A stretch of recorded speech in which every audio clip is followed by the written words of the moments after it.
Hello भाई और बहनों। आज हम लोग पढ़ने वाले हैं जूल केल्विन प्रभाव का ऊष्मागतिकी विश्लेषण।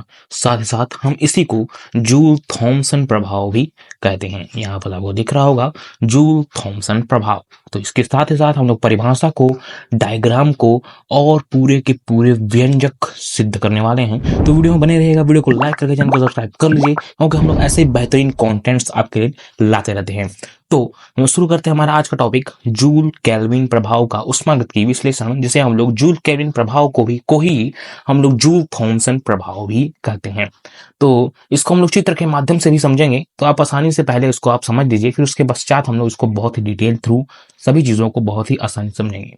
तो जब किसी भी गैस को उच्च दाब से सरंध्र डॉट हो करके निम्न दाब की ओर प्रसारित किया जाता है, तो गैस का ताप परिवर्तित हो जाता है और इसी प्रभाव को जूल केल्विन या जूल थॉमसन प्रभाव कहते हैं। तो यहाँ पर लिखा है उच्च दाब से सरंध्र डॉट से होकर के निम्न दाब की ओर प्रसारित किया जाता है। यहाँ पर बात की जा रही है सरंध्र डॉट की।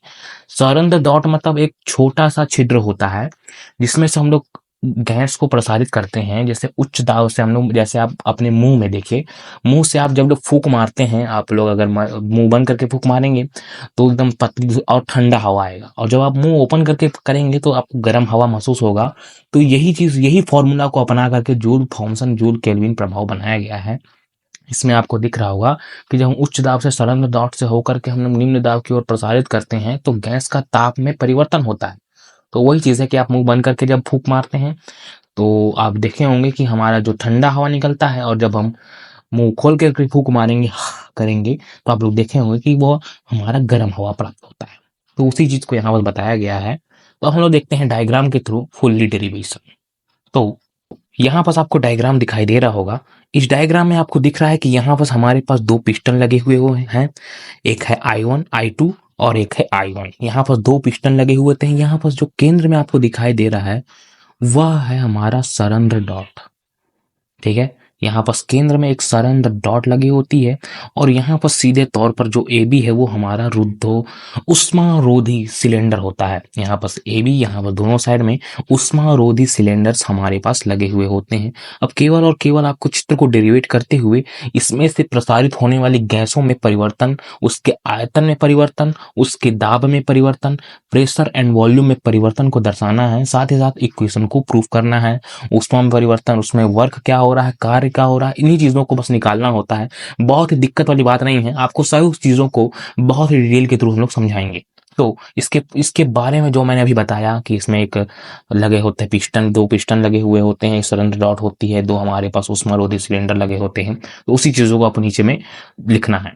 तो यहाँ पर सीधे तौर पर हमारे पास आता है कि माना उष्मारोधी सिलेंडर ए बी है और सरंध्र डॉट के दोनों ओर पिस्टन I1 और I2 है।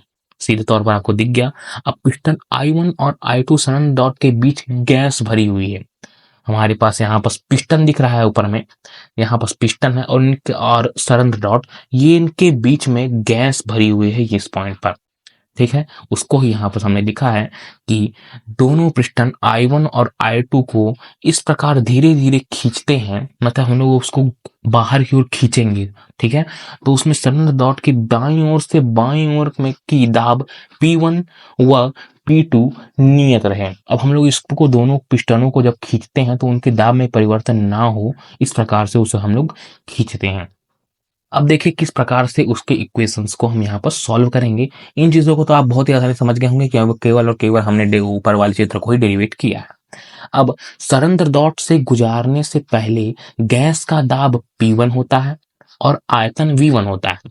अब यहाँ पर आप लोग ऊपर चित्र के माध्यम से देख सकते हैं कि यहाँ पर आपको सीधे दिख रहा है कि यहाँ पर जो हमारा दाब और आयतन है, जो हमारी गैस है, उसका हो जाता है पहला गैस जिसका दाब हो जाता है P1 और आयतन हो जाता है V1। इस पॉइंट पर P1 और V1 हमारे पास गैस भरी हुई है। अब हम लोग क्या करेंगे कि इस पिस्टन से दबाएंगे, और ये पिस्टन अभी इसमें गैस नहीं है, ये सटा हुआ पिस्टन है, मान लीजिए सटा हुआ ही है। और जब हम लोग इस वाले गैस को दबाएंगे तो यहाँ पर से जो गैस होगी वो सरंध्र डॉट से होते हुए P2 में और V2 में परिवर्तित हो जाएगी। मतलब इनका जो इस वाले गैस निकल करके इसमें जाएगी तो P2 उसका दाब परिवर्तन हो जाएगा और V2 में उसका आयतन परिवर्तन हो जाएगा। मतलब दाब और उसके आयतन में परिवर्तन हो जाएगा। अब उसी चीज को यहाँ पर हम लोग को लिखना है कि मैंने बोला ना कि यहाँ पर कोई भी हमारे पास अभी गैस नहीं है, तो उस चीज को भी ध्यान में रखिएगा क्योंकि ये भी चीज आपको काम में आने वाली है इक्वेशंस में। तो अब नीचे में देखते हैं कि किस प्रकार से वह चीज हमारे पास काम में आएगी। तो सरण डॉट से गुजारने से पहले गैस का दाब P1 और आयतन V1 तथा सरण डॉट से गुजारने के बाद दाब P2 और आयतन V2 हो जाता है। ठीक है, जैसे हम लोग गुजारते हैं तो उसके पश्चात उसका दाब और आयतन में परिवर्तन होता है, जिससे उसका आयतन V2 और दाब हो जाता है P2। अब इसमें हम लोग को निकालना है कार्य। तो कार्य बराबर क्या होता है? कार्य बराबर होता है दाब गुणित आयतन। आप लोग जानते हैं कि जो हमारा कार्य का फॉर्मूला होता है वो होता है दाब गुणित आयतन, T इंटू वी। तो पिस्टन I1 द्वारा गैस पर किया गया कार्य। अब पिस्टन I1 जो हमने लगाया रखा था उस पर हमने देखा दाब लगाया, और दाब लगाया तो उसके आयतन में परिवर्तन हुआ।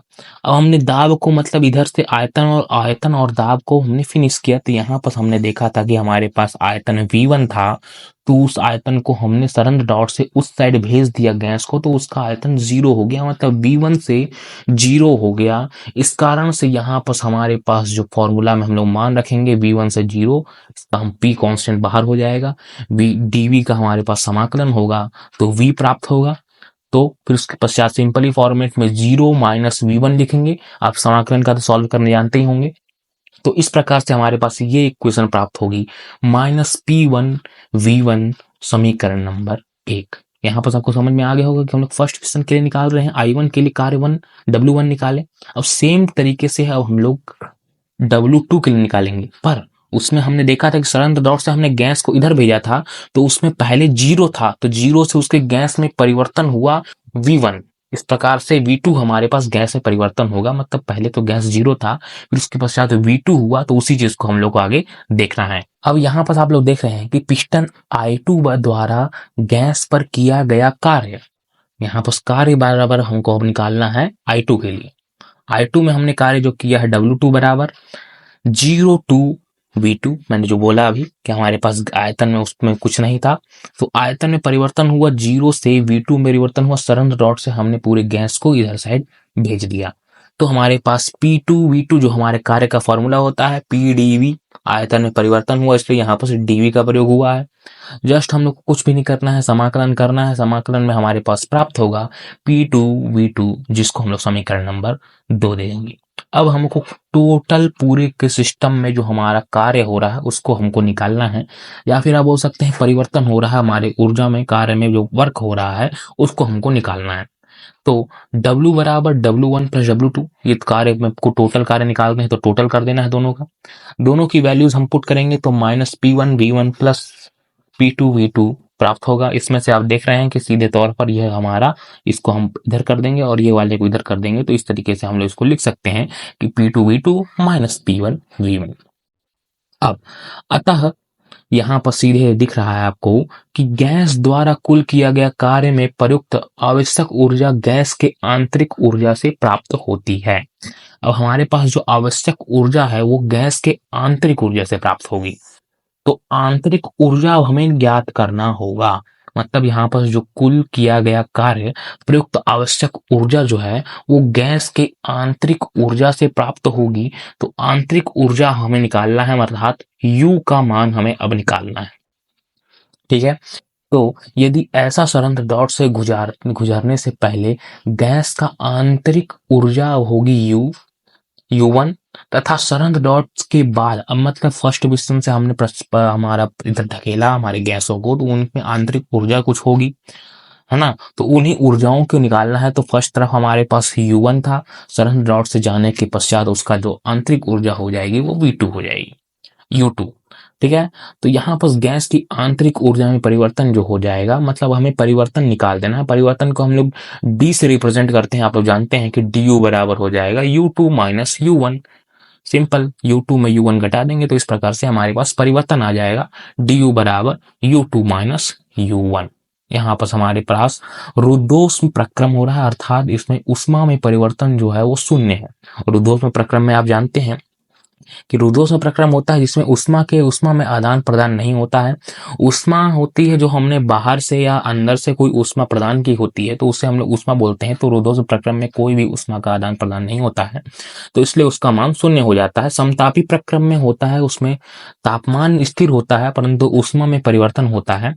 तापमान मतलब टेम्परेचर जो होता है वो हमारा स्थिर होता है, परंतु उसके उष्मा में परिवर्तन होता है, वो समतापी प्रक्रम होता है। इसको आप जानते हैं। अब यहाँ पर कुछ नहीं करना है। ऊष्मागतिकी के प्रथम नियम से, ऊष्मागतिकी के प्रथम नियम में हमें डब्ल्यू भी, डेल डब्ल्यू भी मिल जाएगा, डेल यू और डेल क्यू का मान, मतलब यहाँ पर सीधे तौर पर दिनों में परिवर्तन के मानों को हम निकाल लेंगे। तो ऊष्मा का प्रथम नियम आप जानते हैं, ऊष्मागतिकी का प्रथम नियम कि ऊर्जा को ना तो बनाया जा सकता है ना ही नष्ट किया जा सकता है, केवल एक रूप से दूसरे रूप में परिवर्तन किया जा सकता है। तो वही चीज है कि ऊष्मागतिकी के प्रथम नियम से डी क्यू बराबर D you plus D W प्राप्त हो जाएगा। सीधे तौर पर यहाँ पर आपको दिख रहा है कि हमने डी क्यू बराबर डेल क्यू बराबर 0 निकले हैं और डेल यू बराबर प्लस डेल डब्ल्यू बराबर हमने यहाँ पर डेल यू की वैल्यू भी निकाल दी थी और डेल डब्ल्यू की वैल्यू भी निकाली हुई है। सीधे तौर पर हम सभी वैल्यूज को यहाँ पर पुट कर देंगे तो हमारे पास यहाँ पर 0 मान प्राप्त हो जाएगा। हम डेल यू को उधर पक्षांतर कर देंगे और डेल डब्ल्यू बराबर हम इधर लिख देंगे। अब यहाँ पर सभी के मानों को पुट करेंगे तो यहाँ पर हमारे पास -u2 -u1 बराबर P2V2 P1V1 प्राप्त हो जाएगा। केवल और केवल हमने डेल यू और डेल डब्ल्यू का मान को हमने पुट कर दिया है। अब यहाँ पर सीधे तौर पर हम इसको सॉल्व करेंगे। यहाँ पर सभी चीजें बहुत ही नॉर्मल है, बहुत ही साधारण है। सभी स्टेप्स को केवल आपको थोड़ा सा ध्यान में रखना है, बाकी चीजें आपको बहुत ही आसानी से सभी चीजें बन जाने वाली हैं। ठीक है, यहाँ बस हमने केवल फॉर्मूलाज रखा, इसको हमने सॉल्व किया। एक तरफ हमने u1 प्लस P1V1 बराबर P2V2 प्लस U2 हमको निकालना है, क्योंकि ये जो फॉर्मूला यहाँ पर आपको दिख रहा है U1 प्लस P1V1, यह जो होता है वो होता है हमारा एंथैल्पी, आंतरिक ऊर्जा, प्लस कार्य को जब हम योग करते हैं तो मतलब संपूर्ण ऊर्जा जो निकलती है वो होती है हमारी एंथैल्पी। ठीक है, तो इसको हम लोग H से डिनोट करते हैं हमारे एंथैल्पी को। तो हमारे पास U प्लस PV एक नियतांक H लिखेंगे जिसका हम को एंथैल्पी कहते हैं, इसे हम लोग H से व्यक्त करते हैं। अब यहाँ पास कुछ नहीं करना है, यहाँ पास हमारे पास ये समीकरण प्राप्त हो गया U प्लस PV बराबर H। अब हमको दोनों पक्षों का अवकलन कर देंगे। दोनों पक्षों का अवकलन करेंगे तो हमारे पास ये समीकरण प्राप्त हो जाएगा du plus PdV plus UVdP। यहाँ पास V जो है वो हमारा फॉर्मूला यूज करते हैं हमारे पास, इनटू फॉर्मूला जब हम अवकलन करते हैं तो वही चीज है कि पहले का छोड़ते हैं दूसरे का अवकलन, फिर प्लस करेंगे, फिर दूसरे का छोड़ेंगे, फिर पहले का अवकलन। तो ये आप अवकलन का फॉर्मूला तो आप जानते ही हैं। जस्ट हमको कुछ भी नहीं करना है, ये वाले का हमने अवकलन कर दिया तो हमारे पास कुछ ये समीकरण प्राप्त हो गया dU equal to PdV plus VdP। अब ऊष्मागतिकी के प्रथम और द्वितीय नियम से यहाँ पर हमारे पास एक समीकरण प्राप्त होता है। जब हमारे पास प्रथम नियम और द्वितीय नियम को हम लोग जब एक करेंगे तो हमारे पास TdS प्लस VdP बराबर 0 प्राप्त होगा, जिसको हम लोग समीकरण नंबर 3 दे देंगे। यहाँ पर आप देख रहे हैं कि S जो है वो हमारा एंट्रोपी हो जाता है। एंट्रोपी क्या होता है कि हमारे अनिश्चितता की स्थिति को दर्शाता है। जब हमारे पास सिस्टम में कोई अव्यवस्थितता होती है तो उसको हम लोग एंट्रोपी से डिनोट करते हैं, एंट्रोपी में। तो यहाँ पर हमारे पास T तापमान हो जाता है, V आयतन और P हमारा हो जाता है दाब। तो इसको हम लोग दे देते हैं इक्वल टू 0 ऊष्मागतिकी के प्रथम और द्वितीय नियम से। उक्त समीकरण में एंट्रोपी S T व P का फलन है, अतः S बराबर हम लोग लिख सकते हैं STP। फलन है ना, यहाँ पर लिख दिए हमने कि T व P का फलन है। इसको हम लोग इस प्रकार से लिखेंगे कि S जो होगा वो T और P का फलन हो जाएगा तथा डेल S यथातथ। अब हम लोग क्या करेंगे कि DS के सापेक्ष हम लोग इसका यथातथ अवकलन करेंगे। यथातथ अवकलन करने पे हमारे पास जो प्राप्त होता है उसको हम लोग इस प्रकार से देख सकते हैं कि हमारे पास जो फलन है यहाँ पर T और P, उसी के सापेक्ष हमको यथातथ अवकलन करना होता है। तो यहाँ पर हम लोग डेल T लिखेंगे तो बाहर में P हमारा हो जाएगा स्थिर, del T plus del S upon del P T del P। यथातथ अवकलन करने पर फलन के सापेक्ष ही हमारा अवकलन हो जाता है।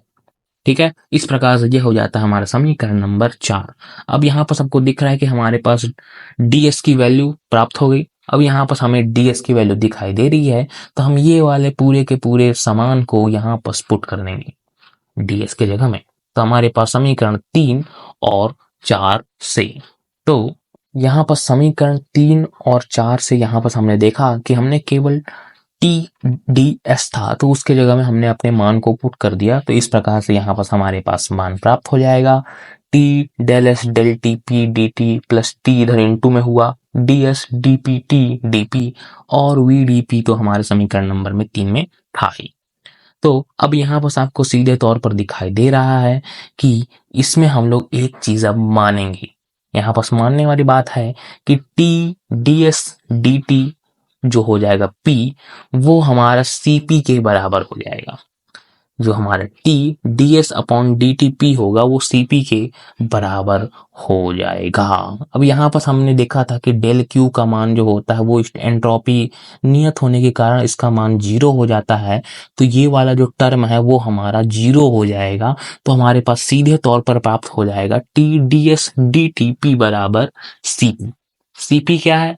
CP होता है स्थिर दाब पर किसी हमारे सिस्टम की विशिष्ट ऊष्मा।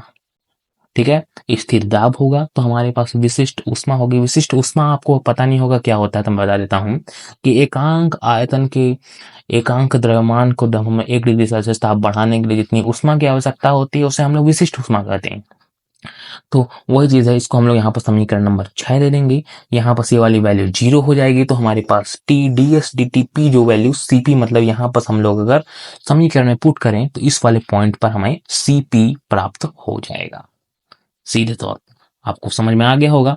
जस्ट हम लोग इस वाले फॉर्मूला में मैक्सवेल के चतुर्थ समीकरण से, मैक्सवेल का चतुर्थ समीकरण आपको पता नहीं होगा तो आप कमेंट में बताइएगा। मैं इस पर एक डेडिकेटेड वीडियो बना दूंगा जिसमें हम आपको मैक्सवेल के सभी नियमों को बहुत ही डिटेल और बहुत ही आसान तरीके से समझाऊंगा। उसको बहुत ही डेरिवेट कर दूंगा जिससे आपको आसानी समझ में आएगी। तो कमेंट में बताइएगा, फिर आपका वीडियो बहुत ही आसानी से बन जाएगी। यहाँ पर del S upon del T del P T बराबर minus del V upon del T P प्राप्त हो जाएगा। मतलब ये दोनों आपस में बराबर होते हैं हमारे समीकरण नंबर, मतलब चतुर्थ समीकरण से। यहाँ पर आपको दिखाई दे रहा है कि हमारे पास जो ऊपर समीकरण प्राप्त हुआ है ये वाला, इस पॉइंट पर हम लोग इसको यहाँ पर पुट कर सकते हैं। और जब हमारा ये वाला टर्म 0 हो गया तो इस वाले टर्म में हम लोग CB को रख सकते हैं। तो जिस तो हमको कुछ नहीं करना है, सीधे तौर पर ये दोनों समीकरण के मान को ऊपर वाले समीकरण में पुट कर देना है। तो यही चीज को हम लोग को आगे प्रदर्शित करना है कि यहाँ पर हमारे पास प्राप्त हो जाएगा CP DT minus DV upon DTP DP plus VDP। इस प्रकार से यहाँ पर हमारे पास प्राप्त हो जाएगा, जो कि हो जाएगा 0। अब कुछ भी नहीं करना है, सीधे तौर पर यहाँ पर आपको दिख रहा है कि हमने इस वाले टर्म को उधर साइड पक्षांतर कर दिया है। हमने इस साइड पक्षांतर कर दिया है तो हमारे पास समीकरण प्राप्त होता है CB DT और यहाँ पर सीधे तौर पर हमने DP को बाहर निकाल दिया है। तो इस प्रकार से यहाँ पर ये समीकरण हमारे पास आया। अब हमको कुछ भी नहीं करना है, हमारे पास जो DP था उसको हमने इधर पक्षांतर कर दिया और CP को हम लोग इधर साइड समीकरण में भेज देंगे। तो इस प्रकार से del T DT upon 1 upon CP T del V upon del T P minus V, इस प्रकार से यहाँ पर हमारे पास ये समीकरण नंबर बन जाता है। अब केवल और केवल कुछ टर्म बचे हैं, फिर आपको ये वाला सॉल्यूशन पूरा सॉल्व हो जाने वाला है। तो यहाँ पर हमारे पास del T upon del P प्राप्त हुआ था, वो उसको हम लोग म्यू H के रूप में लिखते हैं, जो कि होता है जूल केल्विन गुणांक। ताप में परिवर्तन तथा दाब में परिवर्तन के अनुपात को हम लोग जूल केल्विन गुणांक कहते हैं। तो उसको हम लोग इस प्रकार से लिख देंगे। तो ये हमारे पास जूल केल्विन गुणांक का फॉर्मूला प्राप्त हो जाता है। अगर आपको आदर्श गैस के लिए भी जूल केल्विन गुणांक आएगा तो उसके आगे आप प्रूफ कीजिएगा, वरना आप यहां तक भी प्रूफ करके आप छोड़ देंगे तो बहुत ही आसानी से आपको पूरे नंबर मिल जाने वाले हैं। अब आदर्श गैस के लिए जब हमारे पास आदर्श स्थिति होगी तो हमारे पास किस प्रकार से समीकरण प्राप्त होंगे उसको हम लोग देख लेते हैं। थोड़ा सा ही है, तुरंत ही देख करके आप लाइक सब्सक्राइब कर दीजिएगा अगर वीडियो पसंद आ रही हो। तो 1 मोल आदर्श गैस के लिए अवस्था स्थिति में हमारे पास 1 मोल आदर्श गैस होगा तो हमारे पास PV इक्वल टू nRT होता है। n का मान 1 हो गया 1 मोल आदर्श स्थिति में। अवस्था समीकरण निकालेंगे तो यहाँ पर P हमारा दाब, V आयतन, R जो हो जाएगा वो गैस नियतांक और T तापमान। तो V के मान को हम लोग निकाल लेंगे RT अपॉन P। अब यहाँ पर आप लोग देख रहे हैं कि नियत दाब पर ताप T के सापेक्ष अवकलन करने पर अब हमारे पास जो ये हमारा समीकरण प्राप्त हुआ है इसको हम लोग ताप T के सापेक्ष अवकलन करेंगे नियत दाब पर, तो हमारे पास जो प्राप्त होगा वो होगा dV upon dt P equal to R upon T। हमने अवकलन कर दिया तो यहाँ पर से T जो था वो सीधे तौर पर हट गया। ठीक है, मतलब ये हमारा इधर पक्षांतर किए और फिर उसके पश्चात हम उसका अवकलन कर दिए तो ताप के सापेक्ष अवकलन करने पर हमारे पास कुछ ये समीकरण प्राप्त हुआ। अब दोनों ओर T का गुणा करने पर अब हम लोग यहाँ पर क्या करेंगे कि दोनों पक्षों में T का गुणा कर देंगे और फिर उसके पश्चात यहाँ पर आप देख रहे हैं अगर मान लीजिए यहाँ पर हमने T लिख दिया तो RT अपॉन P फिर से आ जाएगा, तो हम लोग ये वाले टर्म को V लिख सकते हैं। ठीक है, इसको आप कुछ इस प्रकार से यहाँ पर समझते चलिए। यहाँ पर आपको दिख रहा होगा कि हम लोग इसमें T का गुणा करेंगे दोनों पक्षों में तो इस वाला टर्म बन जाएगा, यहाँ पर T का गुणा करेंगे तो T dV upon dt P। ठीक है, और ये वाले टर्म में हम लोग T का गुणा करेंगे तो ये हमारा V में परिवर्तन हो जाएगा और V को जब हम लोग इधर पक्षांतर कर देंगे तो इस प्रकार से समीकरण। अब इस वाले समीकरण को हम लोग कुछ इस प्रकार से लिख सकते हैं, ये हमारा वॉन्डर वॉल नियतांक के थ्रू इस वाले समीकरण को प्रदान किया गया है। यहाँ बस हमारा जो ये वाला मान होता है यह 0 के बराबर आया है तो हम लोग इसको approximately 2a upon RT minus B मान देते हैं। यहाँ पर R क्या है गैस नियतांक, A क्या है अणुओं के बीच आकर्षण बल और B है अणु का प्रभावी आयतन। ठीक है, इसी आयतन को अणु का प्रभावी आयतन B बोल दिया गया है और अणुओं के बीच आकर्षण बल को हम लोग A कहते हैं। ठीक है, तो यह दोनों A और B जो होते हैं वो वांडर वाल नियतांक होते हैं जिसको अप्रोक्सीमेटली इन्हीं के बराबर माना जाता है, तो आपको इसको थोड़ा सा ध्यान में रखना होगा। अब बस कुछ ही सॉल्यूशन बचा है, केवल आपको ये वाले समीकरण वाला जो मान था उसमें आपको पुट करना है ये वाले मान को और सीधे तौर पर आपको लिख देना है। तो अतः समीकरण नंबर 8 से जो हमने निकाला था म्यू एच बराबर जो हमारा जूल केल्विन नियतांक बराबर हो जाएगा dt del T upon del P बराबर 1 upon CP 2a upon RT minus B। उस वाले फॉर्मूला के जगह में हम लोग 2a RT माइनस B को रख देंगे और केवल कुछ भी नहीं करना है, P का गुणा अंदर की ओर हो जाएगा वापिस से और इस प्रकार से यहाँ पर हमारे पास ये समीकरण प्राप्त हो जाएगा। अब कुछ भी नहीं करना, सीधे तौर पर आपको बता देना है कि इसमें है क्या क्या चीज। उक्त समीकरण में वास्तविक गैस के लिए शीतलन व्यंजक हमने निकाला है T शीतलन व्यंजक जहां पर A और B वांडर वाल नियतांक है तथा CP नियत दाब पर मोलर विशिष्ट ऊष्मा है। ठीक है, इस प्रकार से यहाँ पर हमारा सॉल्व होता है जूल केल्विन नियतांक, जूल केल्विन गुणांक, जूल थॉमसन प्रभाव, उसकी व्यंजक चित्र और सभी डेरिवेशन को। इसकी PDF जो है वो मैं टेलीग्राम चैनल में मिल जाएंगी, तो टेलीग्राम चैनल में जाकर के फटाक से आप डाउनलोड कर लीजिएगा और लिख लीजिएगा, कोई भी दिक्कत वाली बात नहीं होने वाली है। तो ऐसे बेहतरीन वीडियोस के साथ लाइक सब्सक्राइब जरूर कीजिएगा। हम मिलते हैं अगली वीडियो में, तब तक के लिए धन्यवाद।